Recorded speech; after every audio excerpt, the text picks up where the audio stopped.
This is Words Aptly Spoken, which comes from Proverbs 25:11. A word fitly spoken is like apples of gold in settings of silver. The written word is a precious treasure. We want to preserve written knowledge for God's glory and as an anchor to the history of the church and its classical conversations. We hope to encourage the reading of words and of the word. So guys, welcome to Words Aptly Spoken, where Jennifer Courtney, Tim Knotts, and I discuss a book each week from the Classical Conversations curated curriculum. Today is Wednesday, October 11th, 2023. I'm Lee Bortons, and today we are also joined by CCMM curriculum developer Stephanie Meter, and Jennifer Courtney won't be able to be with us. So Tim, take over. Tell us about this month's shows. So this month we're examining poetry, which is a lot of fun. Stephanie and I are both pretty excited about this topic. Last week we looked at The Brightest Heaven of Invention by Peter Leithart in conjunction with the reading that we do in Much Ado About Nothing in our challenge programs. Today we're looking at The Roar on the Other Side by Suzanne Clark. And a little later this month we'll have some conversations about the Invitation to the Psalms by Rolf and Carl Jacobson, and Marvelous to Behold by Courtney Sanford. Thanks. Hey, you can access all of our past episodes on my YouTube channel. It's at Lee Bortons, or you can go to my website, leebortons.com, to link to them, as well as to any of the books that we're discussing. Okay, Tim, Stephanie, let's get started. All right. Well, Jennifer's not here, but I'll ask her opening question. Lee, why is Roar on the Other Side in the CC catalog? So The Roar on the Other Side comes from a George Eliot book, which actually is the longer phrase is The Roar on the Other Side of Silence, where she asks if we would just be quiet and listen, what would we hear? And so Suzanne Rhodes, the author, plays on that throughout the book, where she's asking the children to just listen. And I say children, it's a book for anybody, but in challenge is where we use the book. But she asks the students to just listen and hear what they hear. And then hopefully that will be reflected in both the poetry they read aloud, silently, and in the poetry that they write and share with one another in community. Whenever somebody tells me their children are finished with Challenge 2 and they're going to go on to say community college or some other program that's more self-directed, I always just my heart hurts, because this is the one seminar they do not want to miss. They will never get the opportunity to read Christian poetry with Christian young people ever again, unless they become actually English majors and are working on poetry. But for the rest of them, this is their opportunity as adults to really start to enter into what we call the poetic in classical education. Things that are true, good, and beautiful are really wonderful.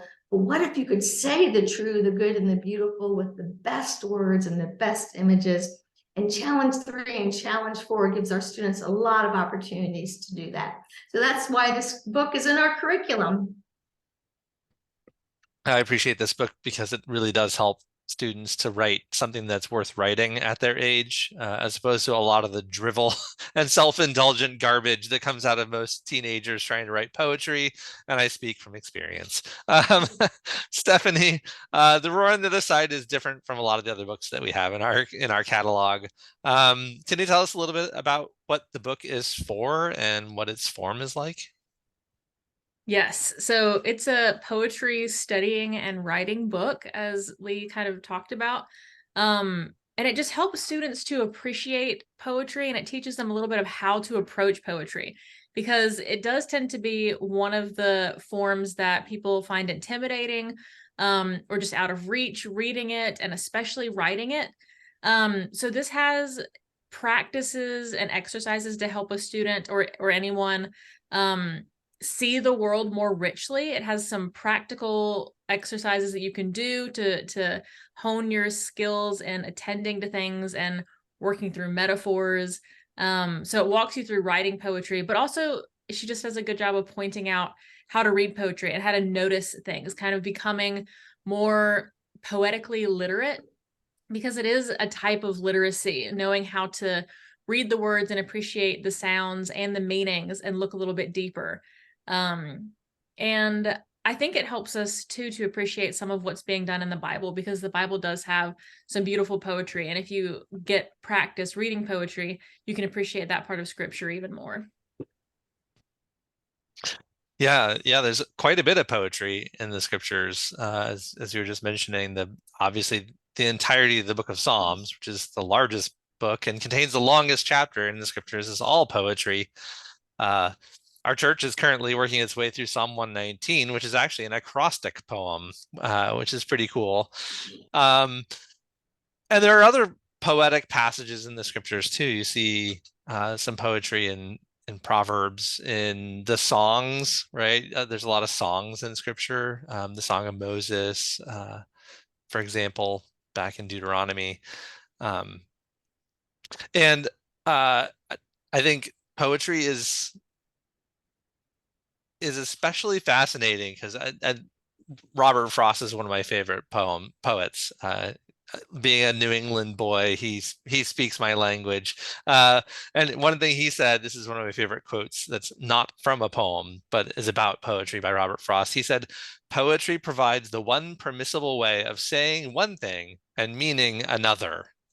And I think that that's such a thing that poetry does well. In prose, we tend to labor over precise words and explaining things, and in poetry, it's kind of like a living metaphor, right? We say one thing and mean another, but by doing so, we reveal things that otherwise couldn't be revealed.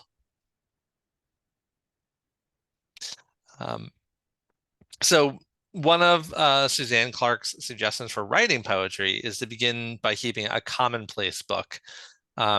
Not just a commonplace book of lines from poetry, though that's always helpful, but also quotes from other literature that strikes you as beautiful or wise or delightful.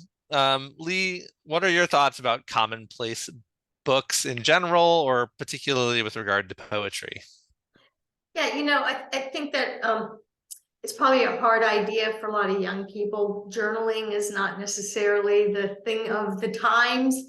I kept extensive journals from the time I was 12 to 18. And there's good and bad to that. Not only did I write wonderfully wise and beautiful things in it, as well as the things I did throughout the day, but one time I admitted to something really wrong I was doing, and my mom got worried about me one night and read my journal to try to figure out where I was. Who did I pay for it? So there's the thing that's so good about journals and writing ideas down, though, is it's your way of recording your real life. And, we really admire people who are, excuse me, famous enough to have a memoir or influencers on social media. But each one of us are made in God's image and have really wonderful things to say and think about, observe, and notice. And so I think about those journals I have from those teenage years that are in a box, and wonder if one day my Lily might read them, my granddaughter, and say, who knew this about grandmother? So I think it's just a really good idea. And just kind of a tip for folks, Stephanie may have a better one. She's probably more computer literate this way than I am, but I still do this. And what I do is I have on my phone it's just from Notes. That's all it's called. And when I have a really great idea or I see something I love, I make a note about it.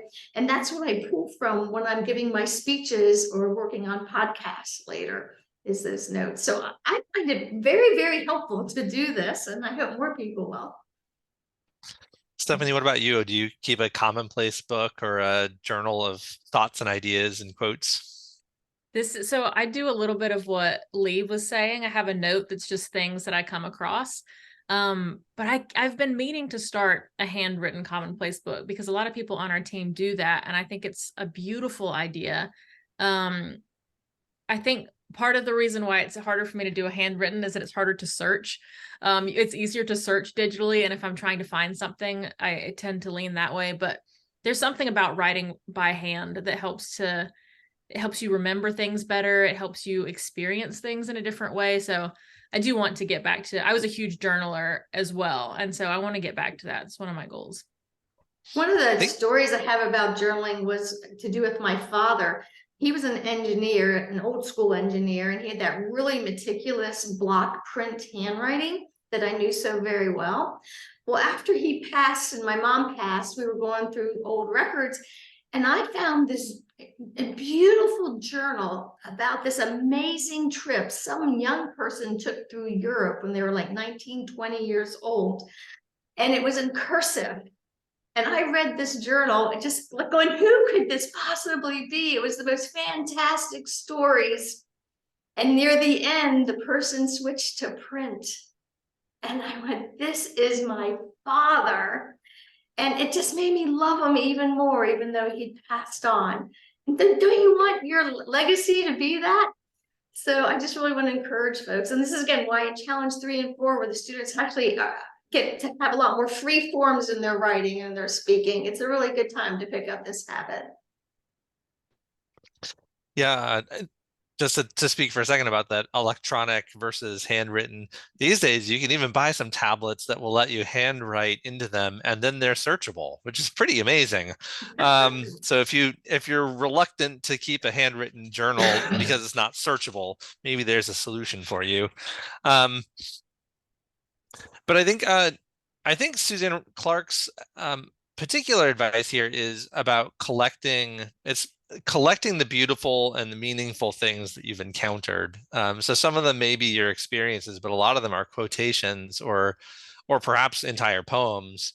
And I think by putting them together, it's almost like an art gallery, right? An art gallery of ideas or thoughts or literature, where you have these little framed gems that you have put side by side in a special place. And I wonder if by doing that well, you'd be able to make new and different connections between them by putting them together in a physical space that they never lived in together that way before. Well, that's another thing about writing your thoughts down. I mean, if the Word made flesh was willing to be incarnated, what an amazing thing for us to actually take the time to take these ideas that, where do they exist? And these words, when I say them, they disappear, and to write them down and record them and give them flesh. And you might want to do it in pretty colors even. Certainly might. I know sometimes there are things that I say and think, ooh, I should write that down, because that came out better this time than I've ever managed to put it together before. And usually I don't. And then I find that I regret it because I never can get it quite right again because I failed to write it down in that first place. But how else can we capture or experience poetry apart from this idea of journaling? Or maybe what are there dangers that we should avoid in trying to capture poetry that way? Do either of you have thoughts about that? For me, it's almost like a drama, which is meant to be read aloud. I think there's a lot of poetry that's meant to be read aloud, but not all of it all of the time. Yeah, that's what I was thinking, that sometimes you want to read it aloud. It helps you to hear the meter of a poem, if there happens to be meter, and rhyme is always fun to hear out loud. I think when reading poetry, it's sometimes, well, I guess always important to keep the intent of the author in mind, because there's different schools of thought on poetry, and some people think you can analyze them far too much and they stop being beautiful.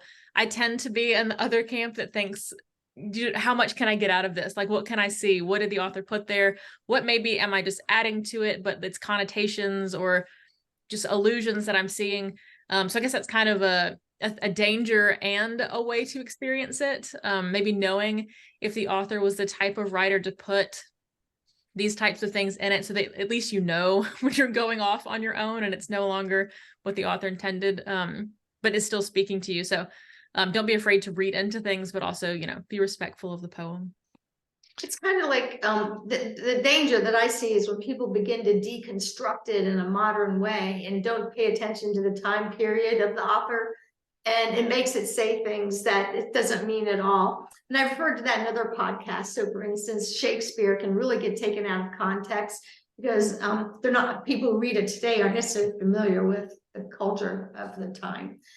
So, but Shakespeare is much more pleasant read aloud. And I just think how wonderful the public reading of scriptures is, which the Bible says over and over, they're meant to be read aloud. So there's always a good reason to get together, instead of getting together with friends to write, to watch a movie. Imagine you were Shelley and Byron and you got together to write poetry. Yeah, it makes me think of I mean Homer, right? The great Homeric epics were recited, they were performed, they weren't written down until much, much later. And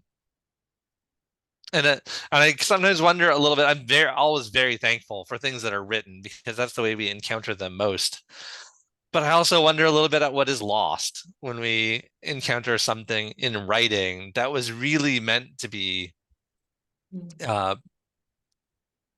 come across in performance live, right? With the inflections and the emotions of the performer sort of partnering with the words instead of just the dryness of print on a page.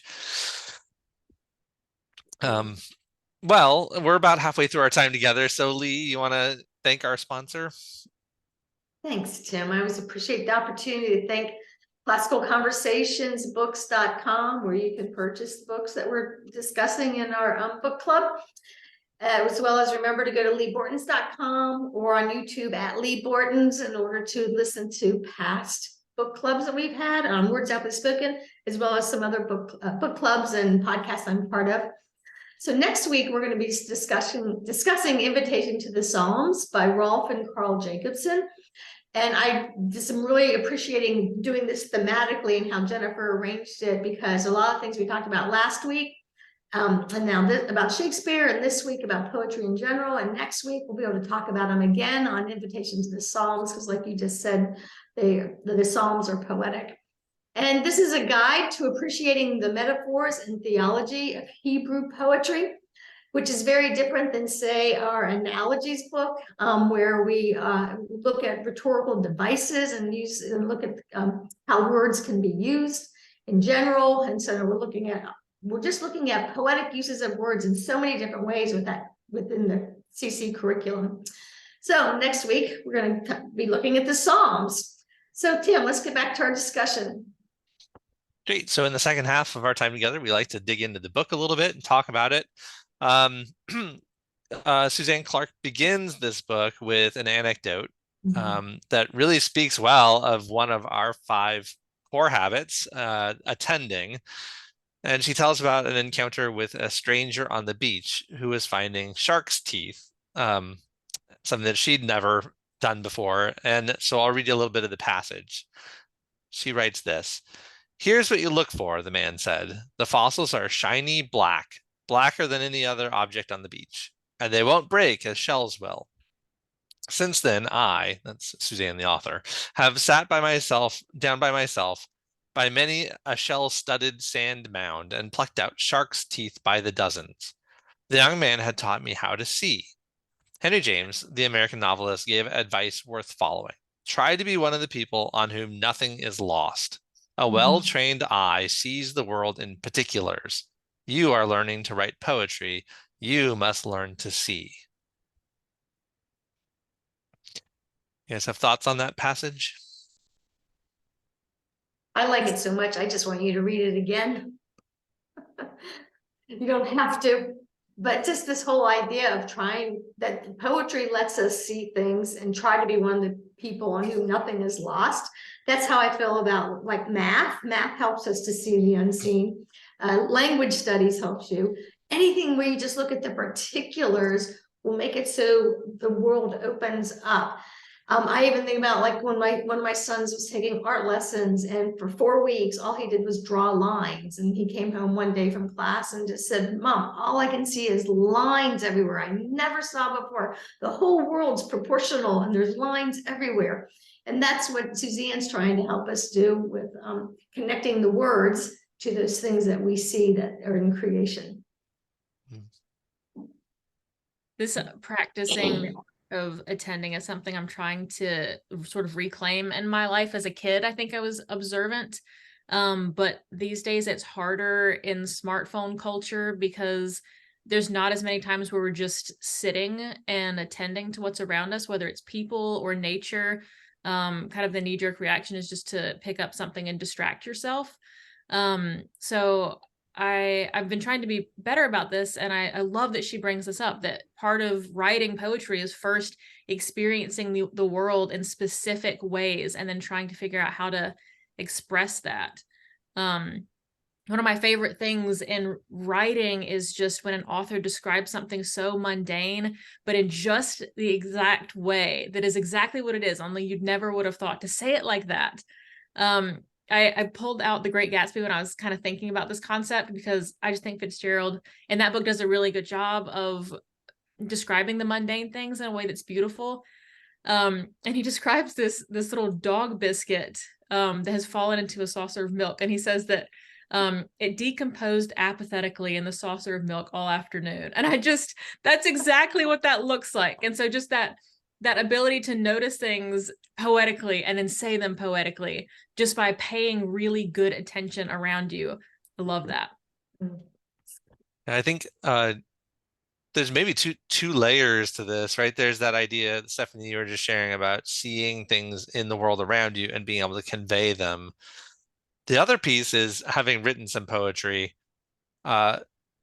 doing constrained writing, right? Writing where you're not free to just use whatever word you want, but you have to fit into a rhyme scheme or a meter scheme, makes you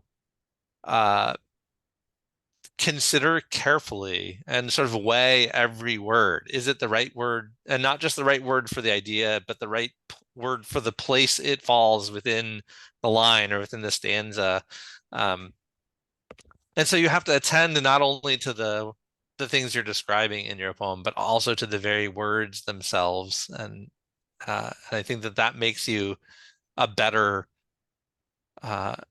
thinker and a better appreciator of language, along with being a writer of poetry. Yeah.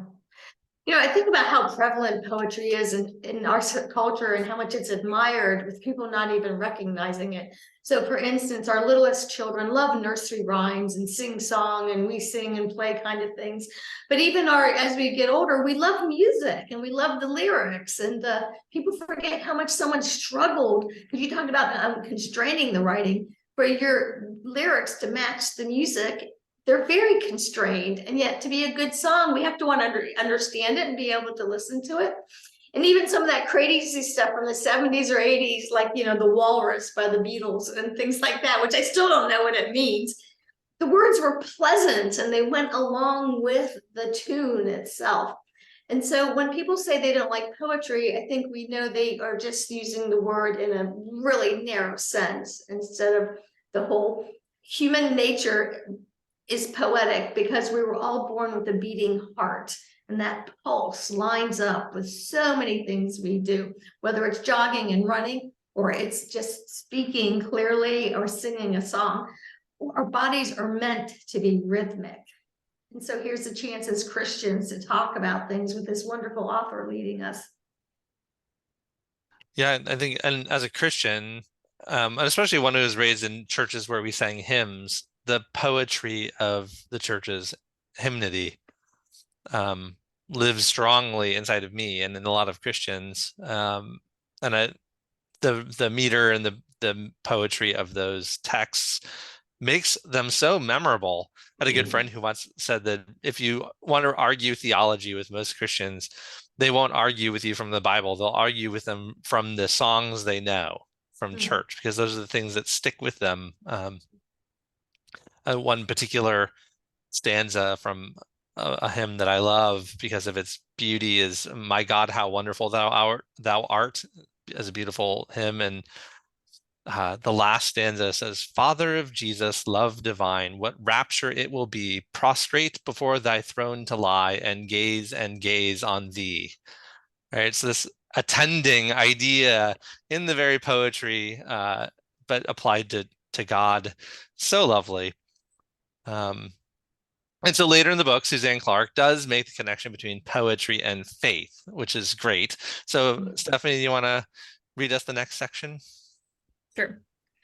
Jesus spoke in parables because he knew our true sense of this world depends on our glimpsing the next, shown us by way of a man traveling to a far country or a woman measuring a meal.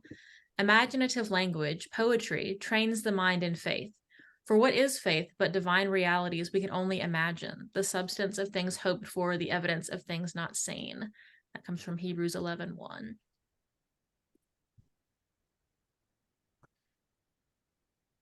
Yeah, when Jesus spoke in parables, people always were mystified. And when you're reading it, we're kind of reading it out of context, right? We weren't there to see to smell the smells and to hear the noises and to feel what was nearby. And so sometimes the parables just seem even trickier to us than they probably might have seemed to the person he was presenting it to. But what I always find interesting is that the parables seem to not necessarily ever answer anybody's question, but to be told in such a way that it made them ask even more questions. And it's like Jesus was such a lover of words, he didn't want to shut anybody down. It was, his stories were not like Aesop fables say, maybe in the sense of this is the way it's, take this little simple message, but his was take the simple message and blow it out. It's life-changing. Yeah, that analogical thinking, right? To think about how one thing is like another thing. Goes back to that Robert Frost quotation that I read earlier too, that we only know something that we don't know by comparing it to something we do know. Right? One of the most famous of all poems, right? Shakespeare, "Shall I compare thee to a summer's day?" Right? It is making he's drawing our attention to the analogy rather than just giving the analogy. But that's how poetry is so powerful, is it shows us something about the attributes or the quality of a thing in words that helps our mind and sometimes maybe even our soul to understand the thing in a way that it couldn't have by just bare description. Well, it forces you to put yourself in their place, because when you read that about the summer, I was thinking, okay, is he talking about somebody in northern England and it's summer, or are we in Arizona and it's summer? I would have a totally different vision of what that person's looking like.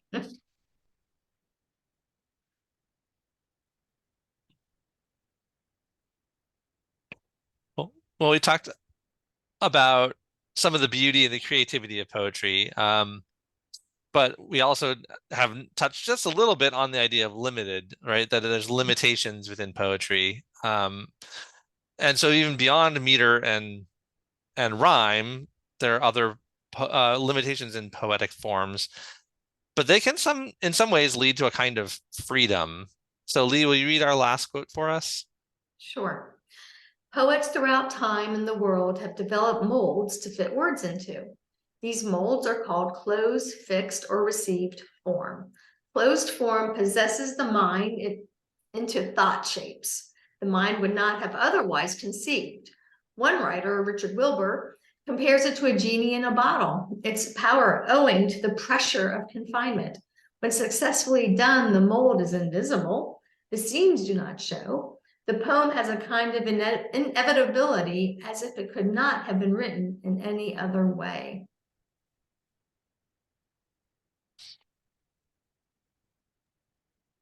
I love this. I didn't write a lot of poetry that had form. When I was younger, like Tim said, it was a lot more self-indulgent and free form. But as an adult, I've had to write some poetry samples for some resources, and I was really surprised at how having the limits opened up my mind to find words that I wouldn't have looked for otherwise. I had heard people say that having a poetic form could feel like freedom, but I just did not think that would be the case for me. And I was really surprised that, I don't know, that it does. It doesn't make sense that limits would show you freedom, but that's true in poetry. And it's true even like in Christian life. We think about being slaves to Christ. And if you're a slave, how can you be free? But then you experience it and it's something very different. But yeah, just the idea of having a poem with limits. I mean, if you're trying to rhyme something with blue, you might get to words like construe or imbue, and you wouldn't have even looked in that corner of your mind otherwise. And so having these limits shines a light on just whole areas of thought, whole pieces of vocabulary that you wouldn't have looked at otherwise.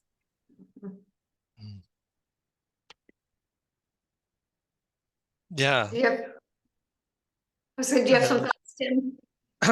Yeah, I think Stephanie, your point about how it's true both in poetry and in life is a good one. There's a lot of analogies there. I mean, poem comes from the Greek word for workmanship, right? For work, for crafting something. It doesn't imply something that's just sort of thrown together or happens. It's something that's sort of lovingly and carefully created with labor over it. But I think a really well-made poem, like he talks about here, she talks about here, Suzanne, is quoting Richard Wilbur, I guess, that the poem has that sort of inevitability. And I think we've all experienced that, we who have written poetry, that at some point the poem takes on almost a life of its own as it comes together. Yeah, and sorry, go ahead. No, you. I'm gonna tell a different story. Go ahead. Well, I don't know, poetry, like we're talking about poetry writing one-on-one, like individually, which is great, but in groups it can also be kind of fun to write poems because of these limits. Sometimes you get stuck, and if you're with a group of people in a community setting, it can be fun to try to write poems together. I've done that with my students sometimes. We will, put something up on the board and try to work on it together. And I know this is kind of different than what we have been talking about, but poetry and community, both reading it and writing it, can be kind of a neat thing too, and just exploring that freedom together. And when you do, run up against a barrier that feels like a limit, involving other people in it and helping you see, where the windows and doors are in this barrier, can be really fun. Also, the community itself is that limits you. In other words, if you're going to share a poem with your writing community, you have to decide, how much of my soul will I reveal to these people? How much do I trust them? And this is another reason why this is one of always my favorite seminars. It doesn't matter, over the 20 years, whenever I led this, at least once in the semester, the students would start crying. And it was because one of them had been vulnerable, and the other ones were like, wow, that they would share that with the rest of us. Just showed that the body of Christ was in touch, and they had no expectation of that happening each time it did. So, so the community itself is that shape. And then just her words there that she hyphenated, thought shapes. I'll read the sentence again. Closed form presses the mind into thought shapes. So my mind now, as a student who's sharing, is the thoughts are being shaped by, I may trust 6 of the 7 students I'm with, but how much do I need that 7th one to feel trustworthy for me to share it all? Or is this, or is 6 of them enough for me to feel like I can shape something that is truly me and I really love? There's so many ways that form, the Lord made form in Genesis. The world was without form, and then ever since, that's all it's been, is making form and filling the content. So Suzanne seems to really grasp this, and I think the exercises she comes up with, which we haven't said much about, really help the students take what she's written and do something that's related to that. So Stephanie, you've probably taught it more recently than myself. Are there any exercises that you remember? Or maybe you talked about games on the board. Is there something like that you would do in Challenge? No, so I haven't done this since I was a Challenge 3 student, but I remember an exercise. I looked for it, but I couldn't find it quickly. It's, I think, in the metaphor chapter, but there are a bunch of sort of mundane things that she suggests you think of ways to describe them with metaphors. So I think there's like a braid of hair. What else could it look like? And so you could say, well, maybe it looks like a rope, or it looks like other things that are braided. And so she gives you these specific tasks, things to describe, and just kind of feel yourself getting on a roll, like the more you do it. So a story. Oh, go ahead, Jim. I appreciate the book because it does break down a creative process in a way that even a student who isn't sort of naturally poetic speaking or doesn't have a huge vocabulary can still work through the book and encounter the ideas of poetry and the expand the way they think about things, both the way they look at the world and the way they can talk about it. It's not for the advanced student who is already a deep lover of poetry alone. But even for them, it has useful elements. But we love poetry and we're loving it, but we also remember it. She truly did write it towards that, like transitioning from middle school to adult level writing. And so it's very approachable. Some of these words you've picked out are probably the hardest ones in the book. That it's very simple examples. And that makes me want to talk about, like, even our little children. Parents ask me all the time, well, how can I prepare my children for the challenge curriculum? And so a book like this. And one of the games we've always played, and I bet almost every parent has played this, and it prepares them to write poetry, is when you are on a long drive and everyone has to find something that begins with the letter A, or the first person, and then B, and then C. And the story that just comes to mind is we were traveling with the grandbabies, and at that time, my 5-year-old grandson, Trey, we were looking for F. And this is how good the Lord is. We went, look, there's a fox in a field on a farm. It's like the F's came to him, and it was the excitement of that fox and the surprise of seeing it. And so, as a parent, when those moments come, you just know that the Lord is watching what you do with your children, and he makes sure that every now and then a fox shows up.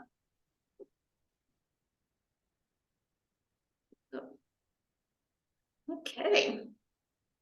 Anything else? I think also like reading poetry. I mean, obviously Suzanne also encourages that, right? She tells her readers to read poetry, to read widely in poetry. But even with little kids, my wife is doing a poetry memorization with our children, and something as simple as like the Ogden Nash celery poem, if you're familiar with it. Celery raw develops the jaw, but celery stewed is more quietly chewed. Right? Little tiny, but it gets the feel of poetry into them, and it takes away some of the fear of it when later, if you don't have any of it, and later on you say, now we're going to do poetry. They're thinking highfalutin, they're thinking Shelley and sort of indecipherable. They're not thinking the wide world of poetry that includes all kinds of things that they can understand and should.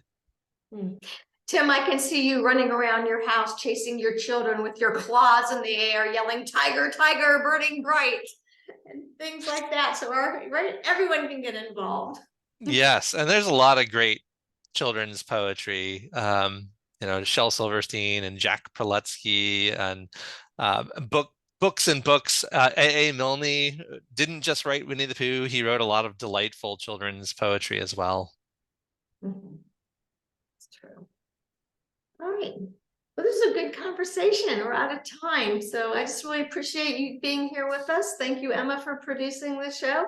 And next week, when we're talking about, it just went out of my head, Invitation to the Psalms, I invite everybody back, and let's really dig into the poetry in God's Word. Thank you, Tim, for leading us, and Stephanie for joining. Thanks, Lee. Guys.